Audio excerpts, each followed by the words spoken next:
მიეციეთ. კი. ბატონო გუჯა, მოკლედ რა განცხადებებს აკეთებთ, რა ხდება და ასე შემდეგ ყველაფერი როგორ ხდება? მოგესალმებით, უბრალოდ სკოლის სამინდად მადლობა მოგახსენოთ, რომ მოგზავნით ჩვენთან და იზიარეთ ჩვენს მდგომარეობას. მინდა გავაკეთო განცხადება იმის თაობაზე, რომ 3 თებერვალს თბილისში განათლების ხარისხის განვითარების ეროვნულ ცენტრში გამართულ საბჭოზე განხილული იქნა შპს შაჰინის სახელობის სკოლა ლიცეუმის ავტორიზაციის საკითხი. შეხვედრაზე კომისიის წევრების უმრავლესობა მიიღო გადაწყვეტილება სკოლისთვის ავტორიზაციის შეჩერების თაობაზე, თუმცა ეს არ არის საბოლოო გადაწყვეტილება და ჩვენ ამ ეტაპისთვის ხელთ არ გვაქვს დოკუმენტაცია, რომ სკოლის ლიცენზია ან ავტორიზაცია შეჩერებულია. სკოლა ლიცეუმის ადმინისტრაცია პროტესტს გამოთქვამს მიღებულ უსამართლო გადაწყვეტილებაზე, რადგან აქვს ადგილი კანონების დარღვევას, მონიტორინგის განხორციელების დროს და კონკრეტულად უარყოფს იმ ფაქტებს, რომ იყო რაიმე საფუძველი იმის, რომ სკოლას შეუძლეს ლიცენზია. ძირითადად ყურადღება გამახვილებული იყო 10 უცხო ქვეყნის მოქალაქეზე, რომლებიც ჩარიცხულნი არიან ჩვენ სკოლა ლიცეუმში და საუბარი იყო იმაზე, რომ მოხდა მათი ჩარიცხვა არაკანონიერი გზით. თუმცა ეს ყველაფერი თუ როგორ უნდა მომხდარიყო ამ მოსწავლეების ჩარიცხვა ქართულ სექტორზე, ჩვენ გავიარეთ განათლების ხარისხის განვითარების ეროვნულ ცენტრთან ერთად, რისი ოქმიც არსებობს და შეგიძლიათ თავისუფლად ნახოთ ეს ოქმი და ამ ეტაპების შესაბამისად განახორციელეთ მათი ჩარიცხვა ქართულ სექტორზე. სკოლის ადმინისტრაცია ამ ეტაპზე მუშაობს ქართველ და უცხოელ ექსპერტებთან, უფლებადამცველებთან ერთად და გამოიყენებს მის ხელთ არსებულ ყველა კანონიერ უფლებას დაიცვა საკუთარი მოსწავლეების და თანამშრომლების უფლებები, რაც შეიძლება უახლოეს პერიოდში გააგრძელოს სასწავლო პროცესი. ჩვენ მინდა მოგახსენოთ, რომ ორშაბათიდან ჩვეულ რეჟიმში ვაგრძელებთ სასწავლო პროცესს, რადგან ამ ეტაპისთვის ხელთ არ გვაქვს არავითარი დოკუმენტაცია იმისა, რომ სკოლას არ შეუძლია განახორციელოს სასწავლო სამართლებრივ დავას აპირებს სკოლის. რა თქმა უნდა, ჩვენ ვაპირებთ სამართლებრივ დავას. პირველი სარჩელი უკვე შეტანილია თბილისის საქალაქო სასამართლოში, ბოლო განხორციელებული ბოლო მონიტორინგის ბათილობასთან დაკავშირებით. რატომ მიიჩნევთ, რომ უკანონო ის გადაწყვეტილება იყო უსაფუძვლო და უკანონო? იმიტომ რომ ჩვენ ეს პროცედურა გავლილი ჰქონდა ავტორიზაციის აღების დროს განათლების ხარისხის განვითარების ცენტრთან და იქ განსაზღვრულია თუ როგორ უნდა მომხდარიყო ამ მოსწავლეების ქართულ სექტორზე გადაყვანა. რაც შეიძლება რომ ყველა ნებისმიერ ადამიანმა იხილოს განათლების ხარისხის განვითარების ვებსაიტი. რას უკავშირებს? აი ხო არ ზეწოლას ხომ არ უკავშირებს? მე ამ საკითხებს მაქვს ეჭვი, რომ ეს შეიძლება იყოს პოლიტიკური საკითხი. ამის დიდი საბაბი მაქვს იმისა, რომ 18 იანვარს თურქეთის მასმედიაში გავრცელდა ინფორმაცია, რომ საქართველოს მზადაა დარტყმა მიაყენოს ამ სკოლებს, დახუროს ეს სკოლები და გადაუფორმოს თურქეთის სახელმწიფოს მიერ გახსნილ საგანმანათლებლო ფონდს, რომელსაც ქვია მარიფი. ეს ინფორმაცია თქვენ შეგიძლიათ ნახოთ თურქეთის ერთ-ერთ ყველაზე მაღალტრაჟიან გაზეთში საბახში, რომელიც გამოქვეყნდა 18 იანვარს.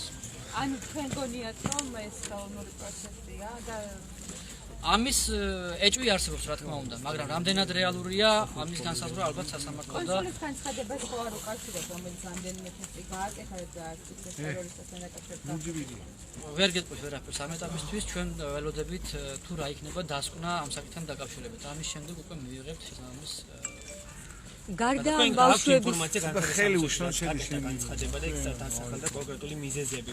რამდენად ეთანხმებით ამ მიზეზებს? არ ვეთანხმებით ჩვენ ამ მიზეზებს, იმიტომ რომ განათლების სამინისტროში განვითარების ხარისხის ცენტრში იყო განსაზღვრული და არის ის დოკუმენტაცია, თუ როგორ უნდა გავუკეთებინა ჩვენ ეს პროცედურა და ჩვენ ზუსტად ის ნაბიჯები გადავდგით, რაც რა მითითებების გავუკეთდეს თვითონ. რა ჩარიცხვა ამ ორი სხვაზე საუბარი? სკოლაში არსებობდა უცხო ქვეყნის მოქალაქეები, თურქი ეროვნების მოქალაქეები, თურქული სექტორი, რომელიც ფუნქციონირებდა დაახლოებით 9 წლის განმავლობაში და არ შექმნა პრობლემა დღემდე. ბოლო ავტორიზაციის პერიოდში, როდესაც ავტორიზაციას ვიღებდით, იყო საკითხი, რომ იმისათვის რომ ავტორიზაცია მიგვეღო, უნდა მომხდარიყო თურქული სექტორის გაუქმება და მხოლოდ ამ შემთხვევაში შეგვეძლო ჩვენ ყოფილიყავით ავტორიზებული სკოლა, რაზეც განვაცხადეთ ჩვენ თანხმობა და მივიღეთ გადაწყვეტილება, რომ გაუქმებულიყო თურქული სექტორი. ჩვენ იქვე განვაცხადეთ, რომ გავაუქმებდით მეორე დღესვე თურქულ სექტორს და ამ ბავშვებს გავუშვებდით, დავიბარებდით მშობლებს და გავუშვებდით ან სხვა სკოლებში, ან თვითმშობლები გადაიყვანდნენ თავიანთ შვილებს სხვა სკოლებში, მაგრამ საბჭოს წევრებმა თქვეს, რომ ეს იქნებოდა ამ მოსწავლეების უფლებების დარღვევა, არ უნდა გაგვეკეთებინა ჩვენ ასე და ეს პროცედურა უნდა გაგვევლო ეტაპობრივად. რატომ დათანხმდით ასე მარტივად ამ იმისათვის, რომ სკოლას აეღო ავტორიზაცია, ჩვენ განვაცხადეთ თანხმობა, რომ სკოლა ჩამჯდარიყო განათლების კანონმდებლობაში, ჩვენ ამისთვის გადავდგამთ ყველა ნაბიჯს, თუ რა ნაბიჯიც იყო საჭირო. ავტორიზაციის საბჭოსთან ერთად ჩვენ მივიღეთ გადაწყვეტილება, რომ მომხდარიყო თურქული სექტორის გაუქმება ეტაპობრივად. ანუ პირველ რიგში უნდა მომხდარიყო თურქულ სექტორზე არსებული ბავშვების ქართულ სექტორზე გადაყვანა, უნდა გახსნილიყო პარალელური კლასები, უნდა მომხდარიყო პარალელურ ამ თურქულ კლასებში ქართული ენის გაძლიერებული სწავლება. შემდეგ მშობლებისთვის უნდა მიგვეწოდებინა ინფორმაცია, რომ სასწავლო წლის ბოლოს აღარ იარსებებდა თურქული სექტორი და მიიღოს შესაბამისი ზომები და ჩვენ ეს ყველაფერი გავაკეთეთ ზუსტად ასეთი ნაბიჯებით, როგორც იყო შეთანხმებული. და ეხლა გვეუბნებიან, რომ ეს არ უნდა მომხდარიყო ასე და უნდა გაგაკეთებინათ სულ სხვა რაღაც გზებით, რომელიც კანონმდებლობაც არ არსებობს და ჩვენ ვერ ვნახეთ საქართველოს განათლების კანონმდებლობაში ის რეგულაცია თუ როგორ უნდა მოხდეს თურქული სექტორიდან ქართულ სექტორზე მოსწავლეების ჩარიცხვა. ეს ჩაგეთვალათ ახლა ეს ჩაგვეთვალა ჩვენ დარღვევად და ამის საფუძველზე აცხადებენ, რომ სკოლას უნდა შეუწყდეს ლიცენზია. სხვა რაიმე პრობლემის შესახებ წერია ოქში გარდა ამისა? გარდა ამისა, ძირითადი პრობლემა ასახულია და მიზეზი იმისა, რომ სკოლას უნდა შეუწყდეს ავტორიზაცია, არის ეს.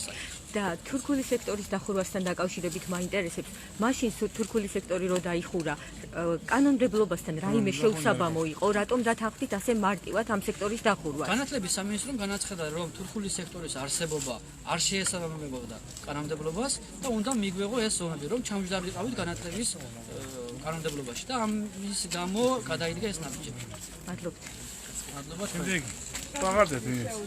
მშობლები